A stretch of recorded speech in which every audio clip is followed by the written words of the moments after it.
We're joined by Graham Dobell, journalist, Fellow of the Australian Institute of International Affairs and Senior Fellow of the Australian Strategic Policy Institute, and Keith Dalton, journalist, speechwriter, all-round wordsmith and author of the brilliant new book, Reinventing Marcos, From Dictator to Hero. So we'll hear first from Graham this evening, who will introduce Keith's book, before Keith addresses us on the Marcos legacy and his experiences as a journalist in Asia. As always, our speakers will speak for approximately half an hour, at which point we will have another half hour for questions from the audience. So without further ado, I would like to welcome Graham and also Keith to the lectern.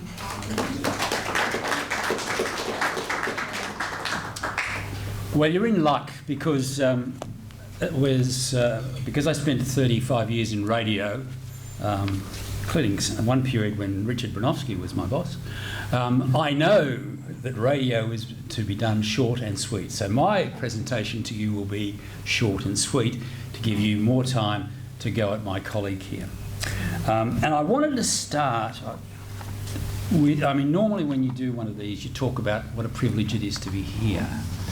And I just was thinking about all the layers of privilege that I feel being here tonight to do this with you. Not least just the privilege of the Glover Cottage. I mean, this building is wonderful, and it's a wonderful piece of history which is used to look into the future. These events here, and it's a good metaphor for the AIIA in some ways. This building is just a magnificent, distinctive, unique bit of Sydney, which is being put to a lot of new uses. And in the same way, I feel a real privilege to be introducing you to Keith Dalton. I haven't known him that long. We met in January 1971 in the newsroom of The Herald in Melbourne. And that was so long ago that The Herald was Australia's most important, biggest selling broadsheet afternoon newspaper, with a daily sale of 500,000. And I mean, I don't know which of those sounds, broadsheet afternoon newspaper. And it was a real privilege knowing Keith as a young journalist, particularly because from day one, this guy knew exactly what he was going to do and where he was going. The rest of us were learning to drink and trying to master shorthand. He was a man on a mission, and he knew from the very beginning that he was going to be a foreign correspondent. Now, foreign correspondents in those days were old stages, the people at the top of the tree. The old joke was that a correspondent was merely a journalist who'd had amoebic dysentery and knew how to drink like a fish.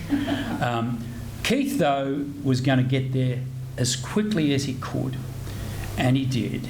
So that at the age of 25, in 1976, he put his typewriter in his backpack, and he left. And he went off to be a freelance foreign correspondent. Now, being a freelance foreign correspondent is the most elegant and exciting way to starve that I know of. But he was so good at it, and the people he wrote for, from the BBC through some of the great newspapers, some of the great broadcasters, meant that he had a 10-year career in the Philippines. And as a freelancer, that is an extraordinary achievement. Because freelancers, because they starve, spend 1/3 of their time getting the stories, 1/3 of the time selling their stories, and 1/3 of their time trying to get paid. So the other great privilege is to be introducing him to talk about this book. He had a couple of huge achievements in Manila as a correspondent, not least of which was that he managed to woo and to win Bet. So, this is a man who made every post a winner on his foreign correspondent voyage. And this is two books. This is a book about Marcos, the truth about Marcos, and you'll hear about why a near-death experience made him to decide he had to write the truth about Marcos. It's also, though, a book about becoming a foreign correspondent in that long ago era, before we had mobile phones and before we had computers, in the days when the most important thing you had was your typewriter and a tape recorder. Now, I just want to use one set of thoughts from the book to give you one flavour of one element of it. And one of the reasons why this guy was and is such a great correspondent is that no matter how difficult the job and how hard it was, he never lost sight of the need to get the facts and get the figures, but then make the human connection. To then find the humans on the other side of his microphone and connect them to the humanity that he was dealing with. And this is a book where you'll meet an 8-year-old girl who survives a massacre by government militia that kills 45 people in her village, including her mother and brother. Where you'll meet an 11-year-old boy who hides in a tree and watches as a soldier beheads his father. And you'll meet a trade unionist, and you'll meet a student, activists who were murdered because of what they were fighting for. And you'll meet a woman who lives in a shanty town who has to give away 2 of her 4 children because she can't feed them. And her home is a large cardboard box originally used to ship cars. And you'll read about that. You'll read about Marcos. You'll read about how this brave journalist did things that were crazy brave and, could have got him easily killed. He's a better man than I on that, because I always used to argue when I briefed foreign correspondents that the best foreign correspondents were all cowards because they got back to tell a yarn. He went the other way. Anyway, this is a vivid book told by a great correspondent and a fine bloke called Keith Dalton.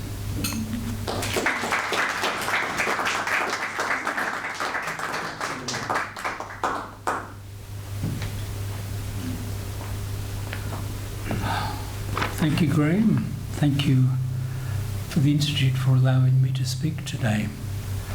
I have prepared a speech, the reasons for which will become evident when I read it. Today is a good day for me because the words are good, they're coming, but some days they don't. So I'm going to thank Imogen, Graham, Ian and Jennifer, who's maybe not here, but she's been very helpful.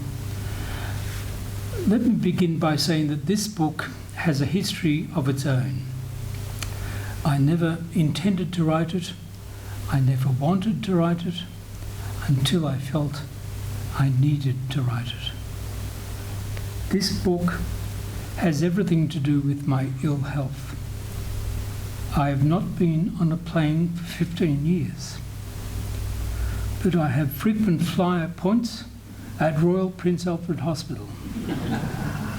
I've had a double bypass, 2 strokes, 3 mini strokes, cardiac disease, diabetes, kidney stones, anemia, appendectomy, and in my book I talk about malaria, dysentery, kidney stones and gout. Understandably, this punishment to my body has been telling, but I can still write, although I get mentally fatigued. I can still speak, but I have trouble finding the words occasionally. My pronunciation and enunciation is bad at times, and for a radio correspondent, or former one, that's a very bad thing. RPA has a special file on me and about my unusual brain. I take 27 pills a day. My neurologist, a plain-speaking man, says he is surprised I am still alive. He has told me I will almost certainly have a third Pontine stroke, and they're the worst. They have a mortality rate of 85%, and I've survived 2 of them. After my last stroke, I needed to learn how to write with a pen, speak properly, walk properly.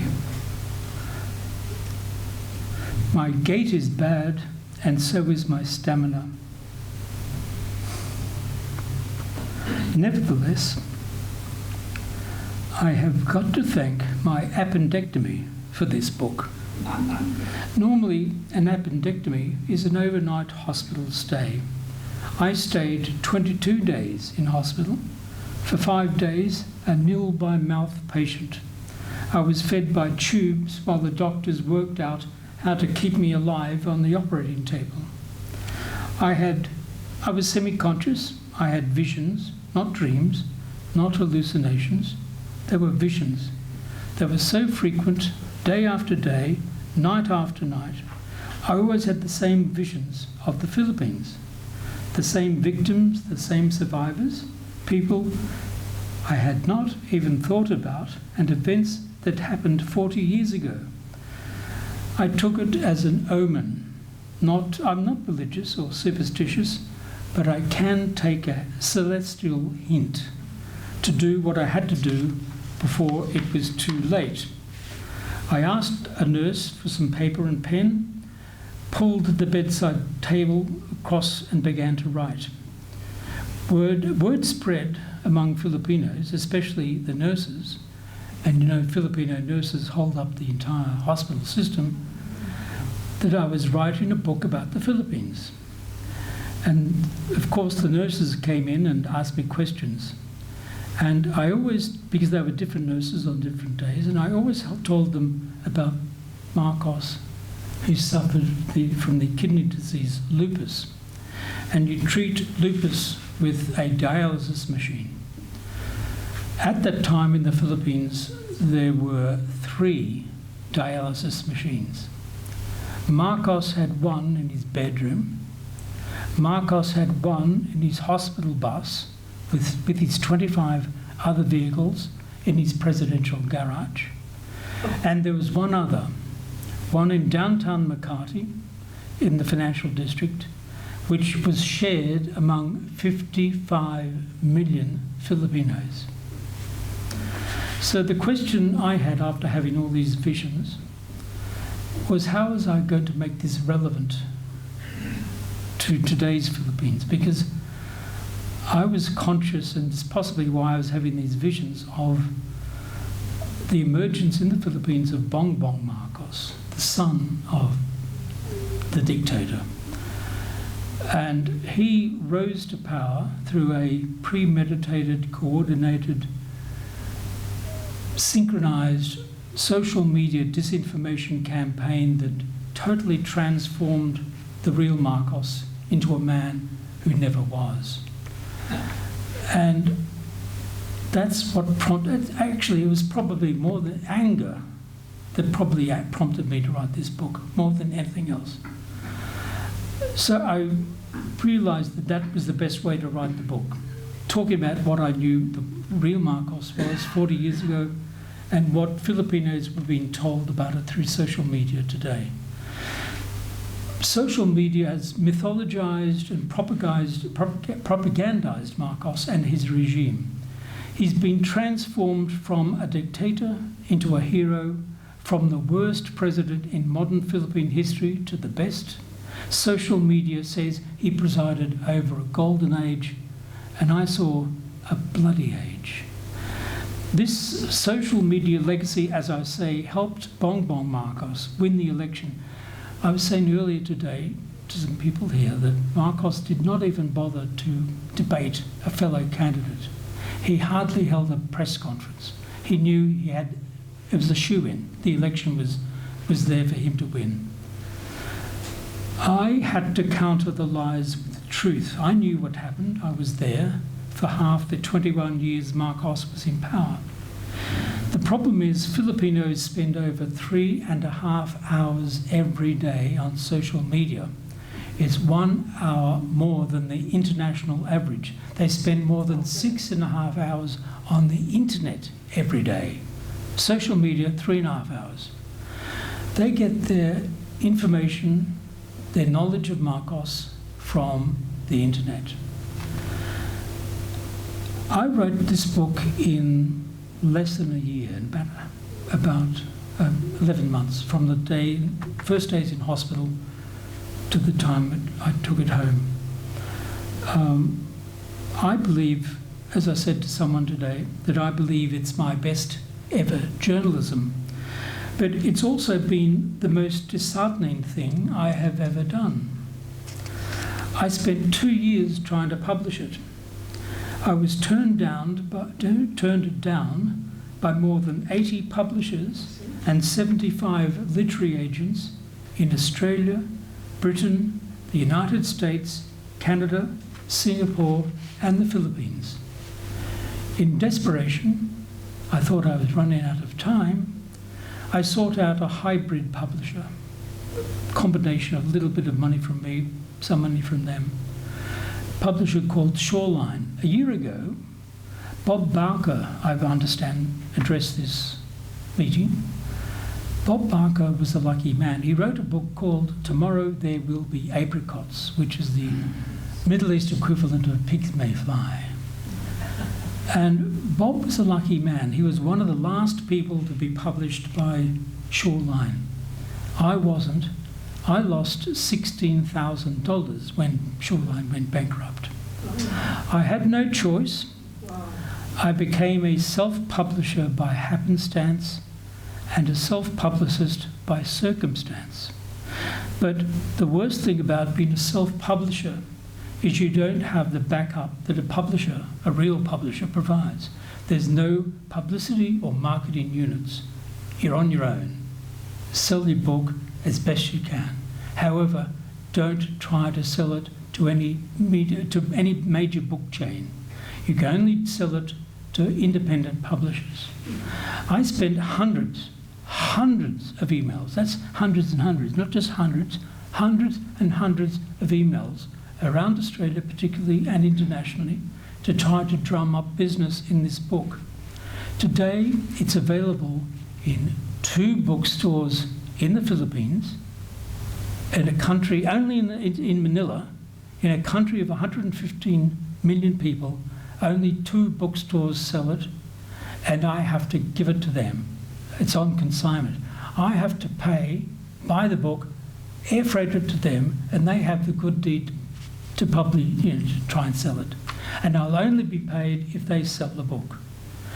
In Australia, even better, 3 independent bookstores in all of Australia have 1 or 2 copies of this book. That's it.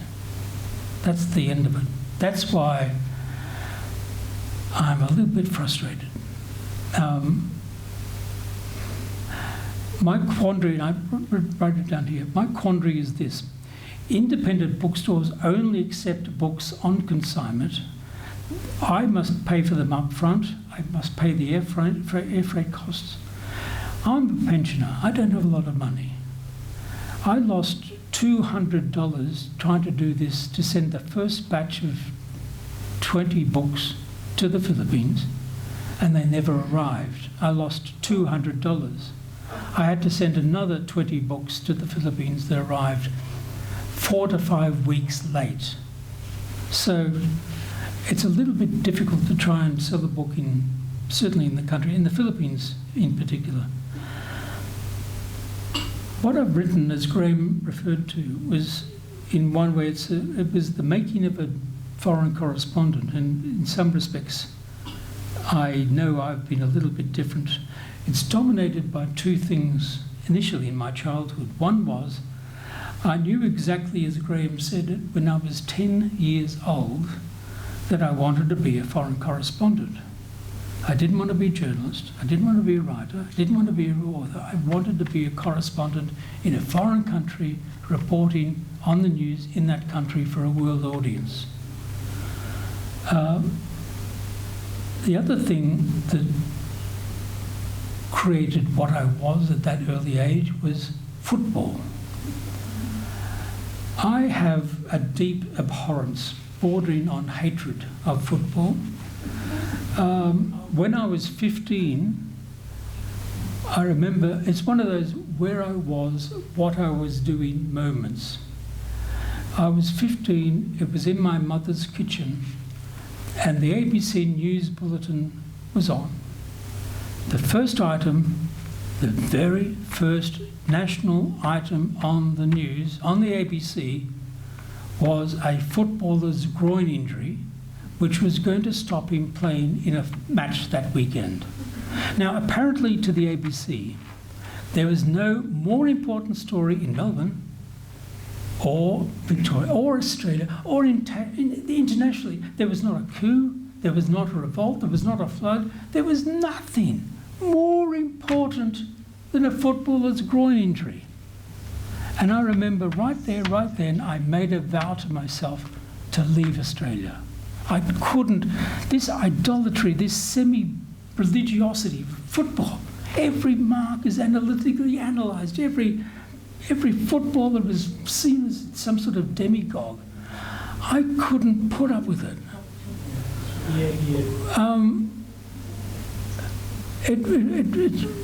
When I was in primary school, the teachers agreed to let me pick up garbage rather than play football. It was my request. When I was in secondary school, they would not let me pick up garbage, but I had to go into a room by myself, sit in that room without a book, without anything, for the entire duration of the football match, and then they'd let me out. So, as you can understand, I sort of had an inkling to leave Australia. The other thing that convinced me to leave was the Vietnam War. I was a draft resister, not a draft dodger. I resisted the war because it was illegal, it was immoral, it was everything I didn't believe in. But the weird thing I remember at the time, you almost had to go searching to find a book to base your opposition on the war, because the media in Australia was so parochial, so besotted by the righteousness of this Vietnam War and the righteousness of the American cause. And I remember the maps with the red arrows coming down from Southeast Asia, heading towards Australia. Bullshit. So I recall, it's in the book, I recall I was at the Herald and the Chief of Staff, Jeff Clancy, sent me on a job to go to the Melbourne University, where the Minister for National Service was speaking, and he was giving a speech about how the government, the Conservative Liberal Party, was cracking down so heavily on draft dodgers. He called them dodgers. I was ready to go to jail for 2 years, if need be. I was not going to fight in that war. And his whole speech was based on, oh, we're going after these draft dodgers and blah, blah, blah. At the end, questions were called for, and I stood up and I said, I'm Keith Dalton. I'm a draft resistor. I'll be home tonight at 8:30. My address is that. Come and get me. And the audience had a little bit of a laugh. The minister looked a bit embarrassed, and the next question was called for. But those were the sort of things that made me leave Australia at that age. Things that I've kept with me all these years. And so I've never felt Australian in many respects. I hope to say this, Graham. In my life, I have never called anyone mate. Mate! I have never called a fari, a plumber, whatever they call them. This, I don't know, it just drives me batty. I'm getting sidetracked. Mate! Right. So I decided, yes, shortly after that altercation with the Defence Minister for National Service, I left Australia in 1976, and I didn't return for 13 years, except for occasional short holidays. As Graham mentioned, I packed in my backpack a typewriter, an AM radio, a shortwave radio that people may not know what was a shortwave radio, but it picked up frequency signals from around the world. And you could be in the most remotest jungle of Borneo and still pick up the signal from Radio Australia or Voice of America or whatever it may be. I met people in the remotest part of Indonesia who would sit down at night and tune into Radio Australia and listen to Radio Australia, which is broadcast from Melbourne, from transmitters in Darwin. And they knew all the announcers by name. And they told me they believed the news on Radio Australia more than they believed the news on Indonesian radio. That's why they listened. The other things I carried with me were 2 dictionaries, spare typewriter ribbons, batteries and pens. Most foreign correspondents write their stories at the end of a 2 or 3 year assignment. Often it's a contractual obligation as part of the deal that they'll write a story on their return, and they do so. It just took me not 2 years, but 40 years to write this book. I was different in a way in that I was both a radio correspondent and a newspaper correspondent. And if I remember correctly, I used to work for the BBC, ABC Australia, ABC America, National Public Radio in Washington, Mutual Broadcasting in Washington, the the Deutsche Welle, Radio Television Hong Kong, Radio Nederland, 10 radio stations, 3, sometimes 4 newspapers, including the Times of London, the Sydney Morning Herald, the Australian newspaper, and occasionally the Washington Post. Now, call me silly, but when I was rejected by 75 literary agents, I really began to wonder, was that all some sort of fantasy? You don't work for those organisations for nothing. You don't work them for years for nothing. I was a self-employed foreign correspondent, and that means I had no salary, no accommodation, wasn't provided, no office to work for, work from, no work colleagues, no paid leave, no sick leave, no travel expenses. I once got a gift from the BBC, the only gift in my career, of 2 stickers, BBC stickers, which I put on my typewriter, my tape recorder. For years, I didn't have a holiday. My holiday would be when I had to go to Hong Kong every 6 months to renew my visa, and I took a couple of days off. Sometimes I didn't have time. Sometimes I flew into Hong Kong, waited at the airport and took the next flight back. They were the days without flak jackets. No one had press emblazoned on them. No one had helmets on. I was a T-shirt and jeans reporter. I was self-reliant. I was self-made. And I'll give you an example of what I encountered when I first arrived. As I say, I knew no one, didn't know what in the hell I was going to do. I used, with Bet, in our first house, which was a pretty run-down, uninspiring house. Well, more of a garage, true. I used the bedroom wardrobe as my sound booth, and I lined it with egg cartons. And I fed an electric wire from the overhead ceiling light through a hole I drilled in the cupboard, and the light, the naked bulb was there. And I put on the ground a child's stool. Sometimes I had to sit in my underpants. It was so hot. The sweat would just drip off me and leave little pools where I was. Graham likes this story. These were the days without no mobile phones. They were regular landlines. You'd have to undo the mouthpiece, which would dangle. You'd have to then use alligator clips to clip on the two attachments to the mouthpiece, and you'd put the male plug into the tape recorder, which you'd use as an amplifier. And if you ever had to... Don't forget the party lights. Oh yeah, that is part of the deal. If you ever had to speak to them, you had to sort of hold this receiver and talk into it like this. They were the... I write in the book that most of the time you would pick up the telephone and it would be a deadline or a party line.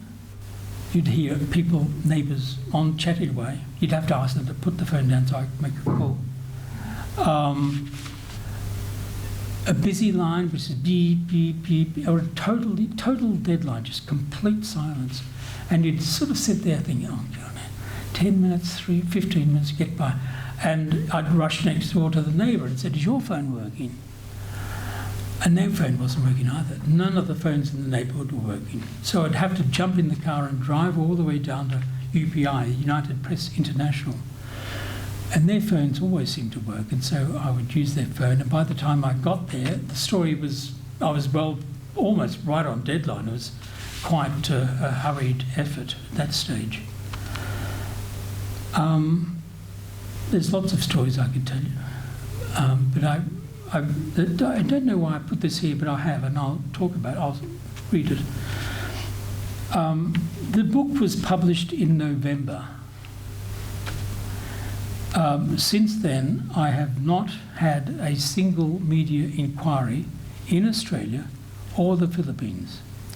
Jeff Harriott, who wrote Australian Outlook feature for me, Graham Dobell, Inside Story, and John Menadue in his online journal Pearls and Irritations wrote nice, wonderful reviews, 3 of them, and that's it. The book was published with no academic or peer reviews because no one would do it for me. I was turned down by at least 10 academics in the Philippines and had no response from Filipino journalists. Even publications like Rappler, if you know anything about the Philippines, it's the most influential online news publication in the Philippines. It's run by Maria Ressa, who won a Nobel Peace Prize for her activities for freedom of the press. It's not received a single review from any Philippine newspaper.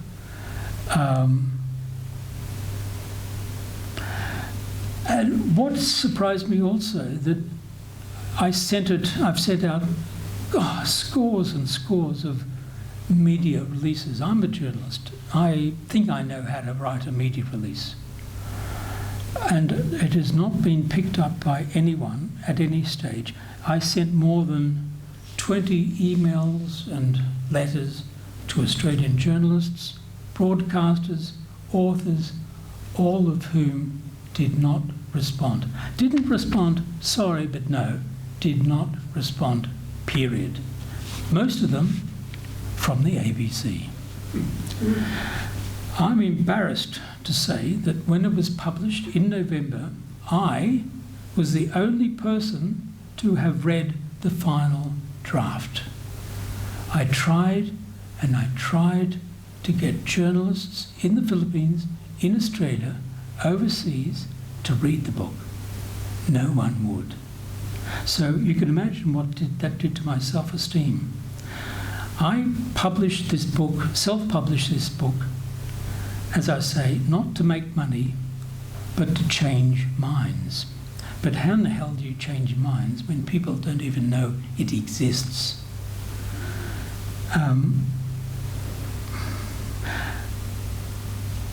This book, despite all the negativity and what I've gone on about, and I apologise, but this book in some ways has been very positive for me. It's revitalised me. I think I write better now than I did when as a young foreign correspondent. And that's something to say. It's reminded me of people I had forgotten or thought I had forgotten because of those visions. It's reminded me of incidents I saw of people being killed, of friends dying, and I wrote it primarily for those people. I wanted them to have their place in history. So often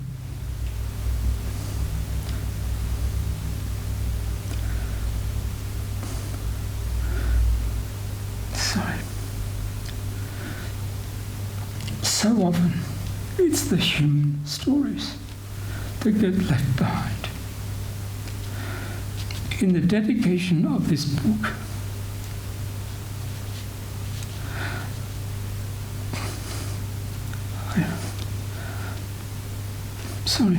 I say, I hope I have found the words to speak for those who can't.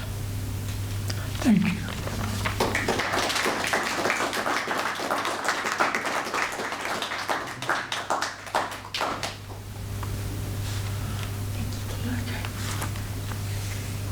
I won't let you run away just yet. I'm sure we'll have many questions following that talk. But I wanted to say personally how moved I was by that presentation, and indeed by this book, which I am very pleased to announce has officially launched here tonight at the AIIA New South Wales. And I'm sure that you will have changed many minds through its publication, and I encourage everybody here to buy a copy tonight. But before that, I will open the floor for about 20 minutes of questions for anybody who does have one. Please do wait for one of the interns to bring the mic round, and then you can ask your question down the front first. Thank you. Thank you. Just bring it over. Okay. It's not turning on, but... Is that turning on? Can people hear me? Yeah. Look, That's Keith, fine. I want to That's fine. say, Richard Bronowski, I was the one who wrote the article for Men of You, as you know. Oh, sorry, Sven. That's Yeah, all right. yeah. It's going to be a great pleasure to read the book. I wonder how far back you go in history. It seems to me that, yes, Marcos was a villain. Duterte was a villain. Many of Marcos's predecessors were too. They're corrupt despots in the Philippines. I've been through them. I've seen them. I had an ambassador who really favoured Marcos very much. He was charmed by Imelda. I wrote a dispatch for his signature, my ambassador, saying, calling it his, hers and theirs.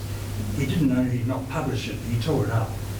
But therefore we had in Australia a lot of official approval of Marcos and his regime because he was a friend of Australia.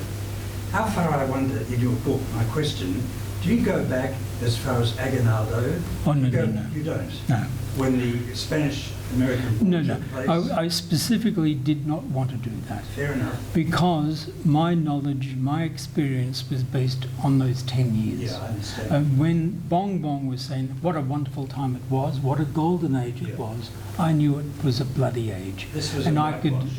Yes. Sorry? This was a whitewash. Oh, indeed it was. But I'm not so arrogant, presumptuous to speak of events that I did not witness. No, I understand. And I'm not prepared to do that. Anyway, I look forward to reading it very much to get your contemporary view of what it was about.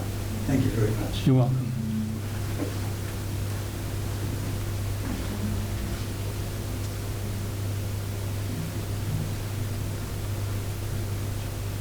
It's sharp. Okay. That sounds right. Hi, Jersey Lee. My question. It was right. Yeah. So my question is that regarding current events. As you know, the Bongbong Marcos' predecessor Duterte is now in The Hague. So what do you make of that situation? Like, do you think it's negative in that Bongbong Marcos is kind of cracking down on political opponents, or it could be positive in like breaking a different potential political dynasty in the Duterte's? I prefer not to comment about contemporary politics in the Philippines, mainly because I'm not there. The Philippines is a country of nuance and political I was saying to someone today, in the Philippine Congress today, 71 of 82 governors are from families, dynasties. Their grandfather, grandmother has always been like that. And it's written in the 1973 Constitution that they should get rid of it, but they will not pass legislation to do it because they're going to lose their power base.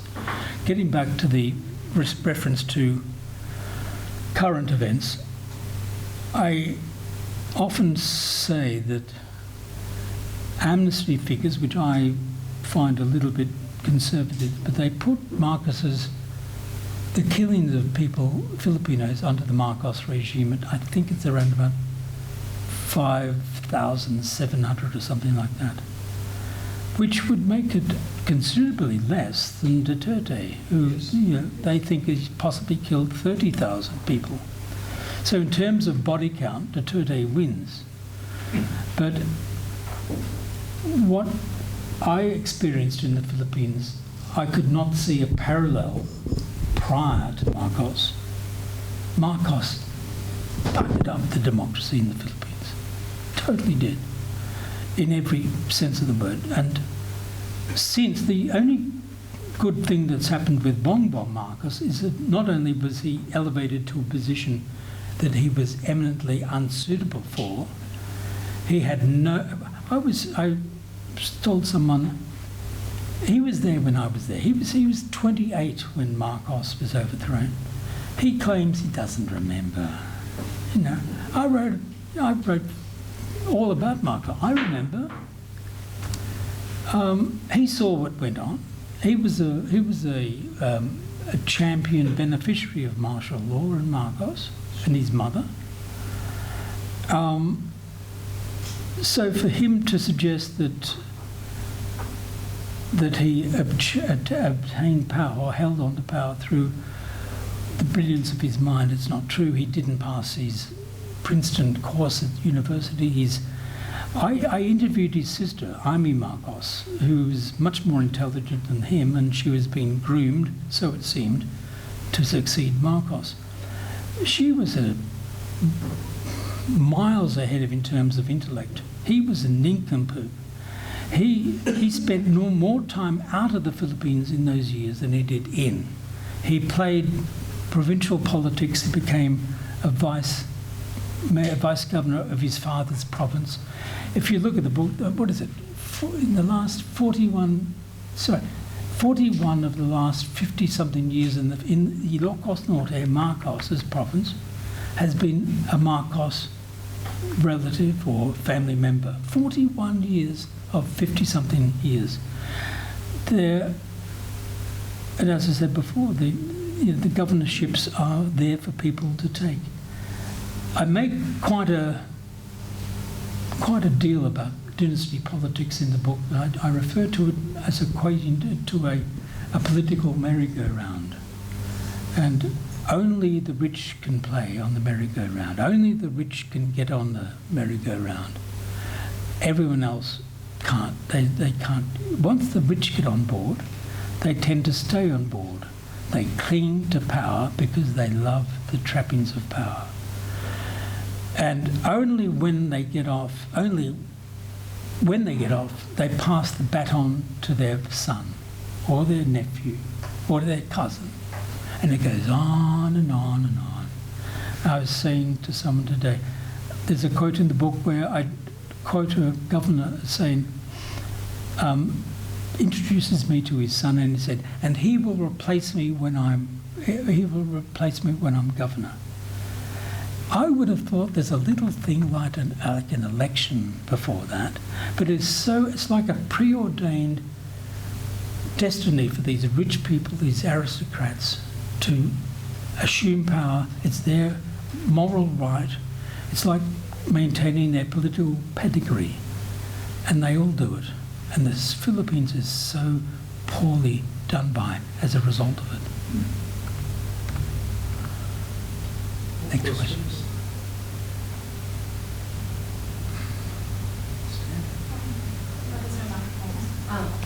I have two questions. Well, thank you. you addressing. Why did you leave the Philippines is my first question. And my second question is, what do you make of foreign correspondence today, and do you think there could be a resurgence of that role, or is it near extinct with the media landscape and direct access to, without the foreignness in the correspondence? I'll try the first question, why I left.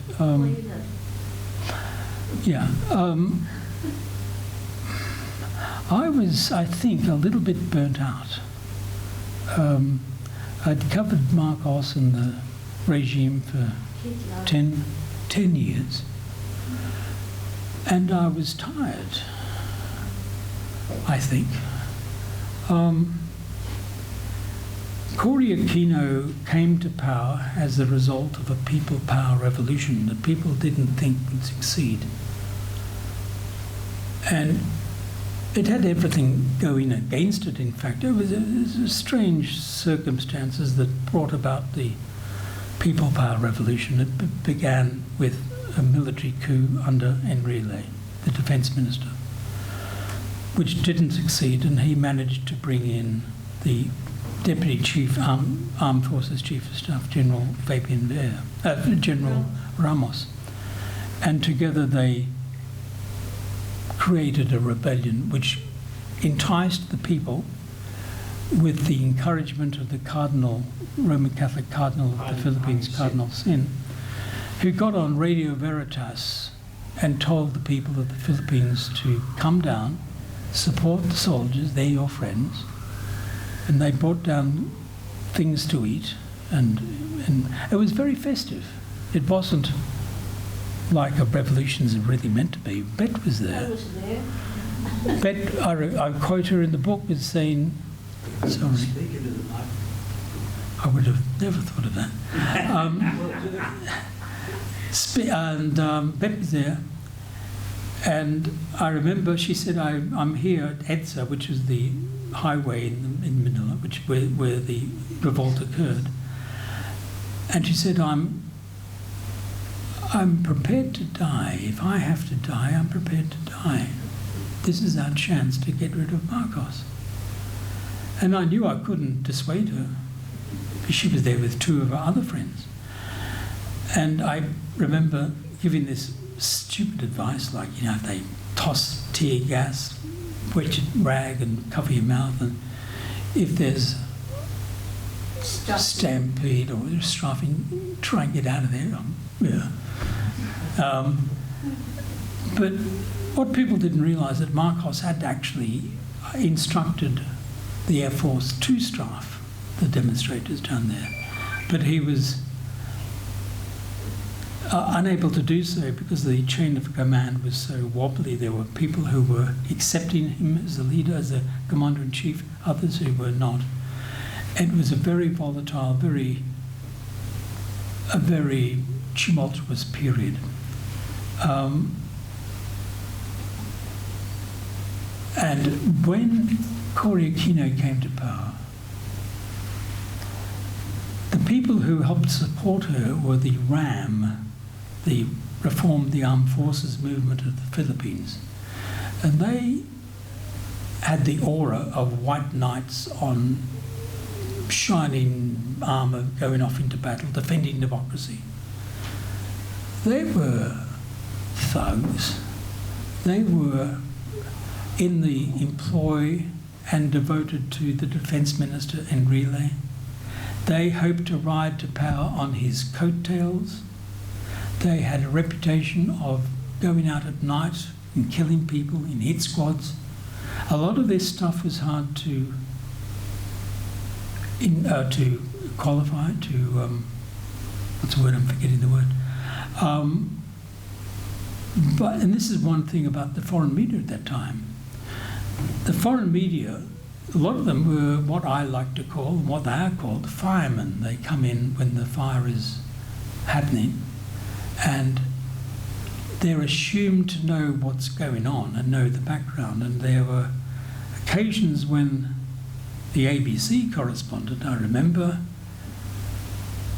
lauded the the devotion and the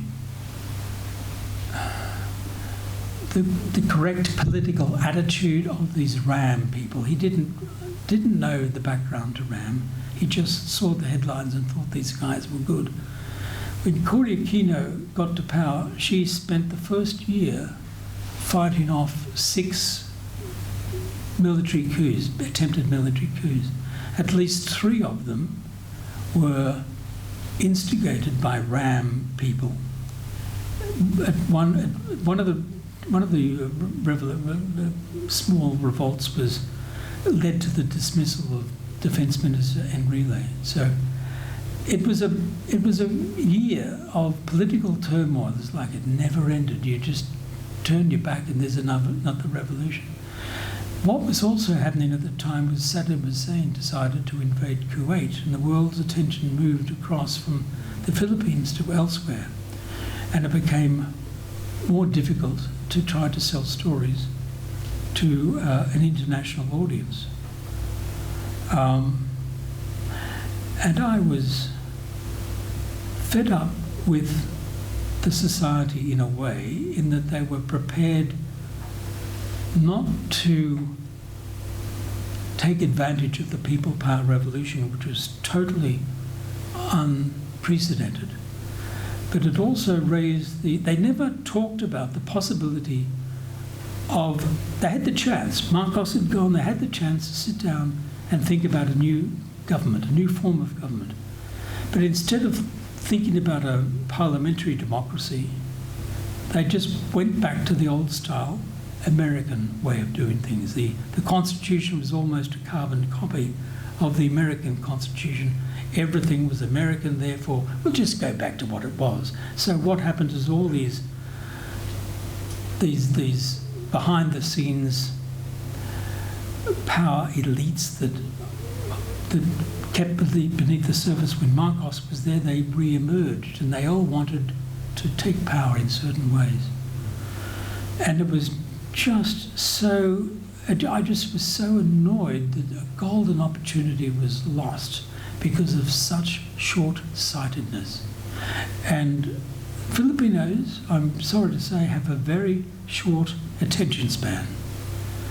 I write Ningos Kakun. Ningos Kakun. I write it in the book. Say something. 1 second. They have this attitude. They get all excited and invigorated by events, and then almost as quickly the excitement fades away and they turn to some other direction, some other thing. And this is what happened after the People's Power Revolution. They sort of, okay, Marcos is out, let's just get back to what it was, and that's what they did. And as I said, they lost the best ever opportunity they had to try to change not just the government, but the whole society, the way it functions. I was so annoyed that I literally just did not want to know about the Philippines for several years, quite a number. I didn't want to know about it. They deserve what they get. That was my attitude. Regarding your second question, I'm sorry for moving on so long, regarding modern day correspondence, I am not familiar with modern day foreign correspondence to the degree I was in the past. And even then, when I was operating in the field, I did not associate much at all with foreign correspondence.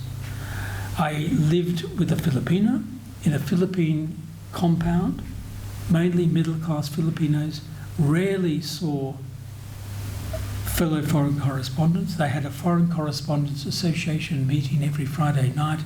Sometimes I attended, sometimes I didn't. They spent most of their time drinking beer and talking about how good they were and what scoop they achieved.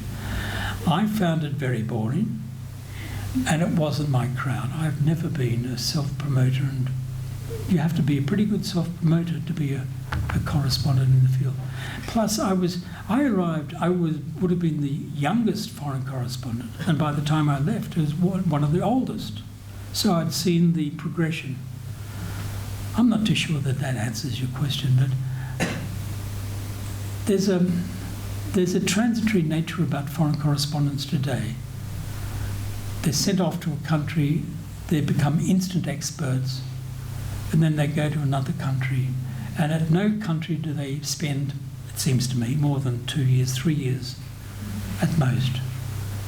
And every now and again you will get someone who stays longer. You look at the BBC TV correspondents, for example. They're the older people who've got many, many years on the books. You look at Australian correspondents, and unlike what Graham was talking about before, they're very young. They're not being handed a foreign correspondent as a reward for a job well done. It's part of their training. So I think the idea of what a foreign correspondent is meant to be has lost, well, it's certainly lost a degree of the aura. Certainly what I did was unusual from other foreign correspondents because I was on my own. I didn't work with other foreign correspondents.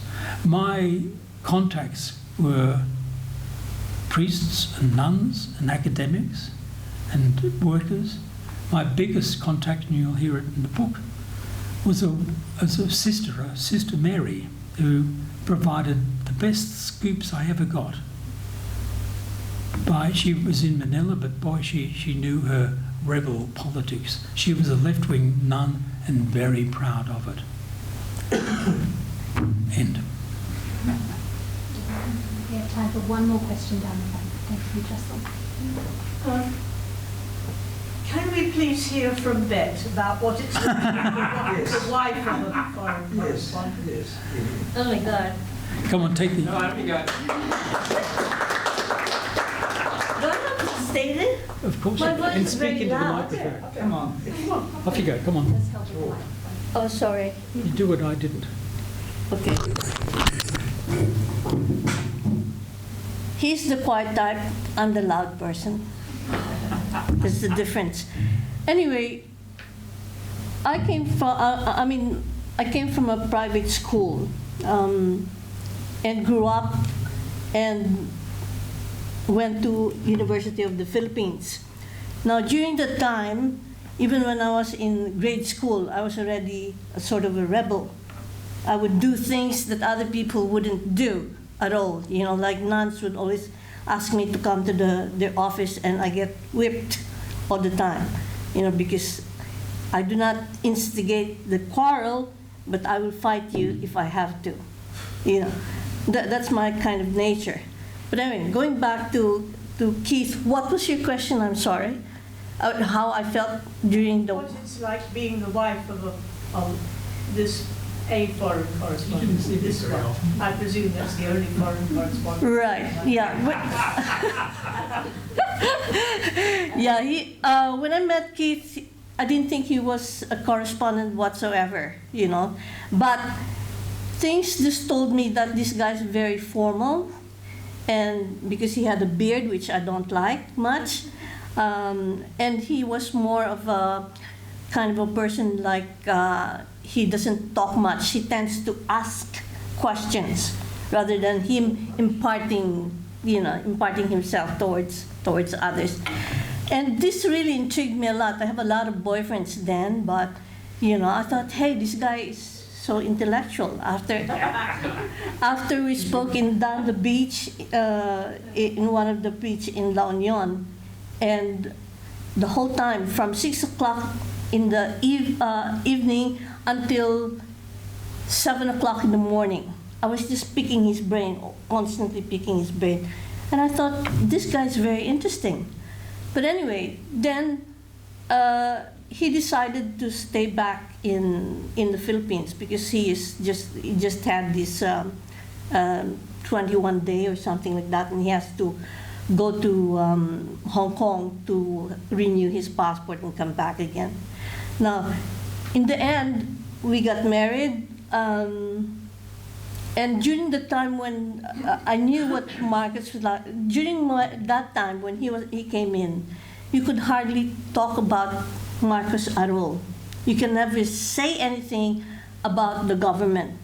although my father was a colonel in the army, and he's not the type of person who would say, don't do that, don't do that. But just, he always says to use your head all the time. Okay. So anyway, we couldn't speak during the time of martial law. We couldn't speak at all contradictory to what Marcos is saying. You know, I was an activist, but I was a moderate activist. I was with SDK, which is just like a moderate activist. And you have the KM, which is the Kabataan Makabayan. They were the rebellious ones. They're the ones that are really adamant about, you know, trying to get the Philippines to become a communist a communist country. But majority of Filipinos don't want that. You know, we still believe in the United States. We still believe in our democracy and everything. So anyway, when I met Keith, and he was doing his freelance work, we only spoke at home between Keith and myself. We won't go out and tell somebody that, you know, I don't believe Marcos, I don't believe what Marcos is saying, etc., because you never know whom you're speaking to. Even if that person is a friend of yours, he could be also a partisan. So we dared not to talk about politics whatsoever. So you kept it to yourself. But during the time when we had the revolution, the People's Revolution in EDSA, I said to myself, because I was listening to Cardinal Sin on the radio, and he was saying, come to Fort Boniface, come to Camp Cramming, because the soldiers, rather Enrile and General Ramos have already defected from the army, and they're now staying in Camp Cramming. And so I called up Keith, and Keith hasn't been home for about 2 days, and he stayed until the whole people power ended. Marcos already left, you know, Malacanang. I stayed there, and I said to Keith, you know, I was describing to him what the people there. It's like, you know, you've got this pent-up emotion, you know, and you just can feel it, that everything's going to change. And you have this army, one of the armies who decided to be with the people. They put up this scaffolding where he can talk. And everybody crowded around EDSA. EDSA was full of people, like body to body and all that sort of thing. And then suddenly, when he was talking, he suddenly stopped. And everybody's face went to the same direction where we heard these trucks, the tanks coming in. You know, so we just faced that way. And then after that, we just ran towards that direction. And I took a lot of pictures. I love photography, so I was taking pictures of all these people. These are soldiers. You know that they've been in the battlefield because they're dark, very dark. I'm a brown-skinned person, but theirs was very, very dark, and they don't have any nameplates. They don't have their, like, that tells you what kind of rank that you have. They never had that. It was all just your army, how do you call it? Fatigue. It's a fatigue, right? They were just like so nervous because we were all blocking them. And what the people who had cars and buses, what they did was they threw away the keys so that it cannot be, that no one can operate that. So they throw away the cars, and the whole, that's like 8 lanes that they have to block, you know, and they block the whole, like cars, tricycles, buses, all through that place, so that when the tanks came, they couldn't pass through. And we stayed there for like over 3 hours, just telling them, come with us, you know, join us, and we tried to persuade them. But that's one thing Filipinos, and I'm very glad that there was nobody got hurt in those times, you know, because we always said especially at night when you see you hear the helicopters flying around, and I'm saying, and then we were listening to this Radio Veritas that they call. It's a radio station, and they have to keep transferring stations and stations, because if they find out where they are, then Marcos will send somebody there to, you know, cut it down. So what the people who were broadcasting in radio, what was that? Can't remember. But anyway, the radio. They keep transferring from one station to the other in different places. And each time that you are listening to that, you know, and the helicopters are just flying over you, and you're feeling like, oh my God, is this it? And you start to pray, Our Father who art in heaven, and Hail Marys and all that sort of thing. Look, we're Catholics, you know, it's that way. But I wasn't scared at the time, and I told Keith, I said, I want to stay here. That's the first time I've ever felt very loyal to my country, the very first time. And I said, if I'm gonna die, I want to die here. Until now, I still feel the same way. Although I'm here in Australia, I thank Australia, you know. Although I still call myself Filipino, even if you have to say Australian Filipino, no. I still call myself Filipino, because I will always be Filipino. Anyway.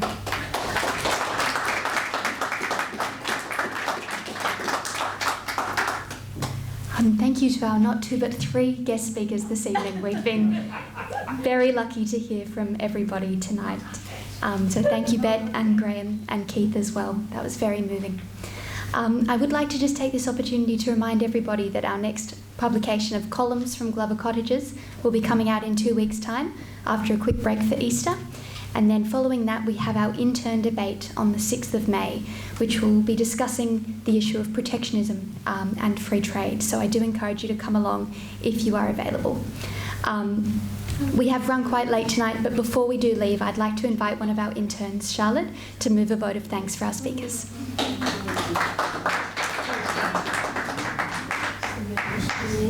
On behalf of the Australian Institute of International Affairs, I'd like to thank all three of our speakers this evening. To Keith, thank you for sharing your insights and experiences from your time as a foreign correspondent. Your account of Marcos's dictatorship and recent historical revisionism was both powerful and deeply unsettling. Your book is a crucial reminder that journalism is more than just storytelling, but its defence against forgetting. Please join me once again in thanking Keith, Graham and Bet for joining us tonight.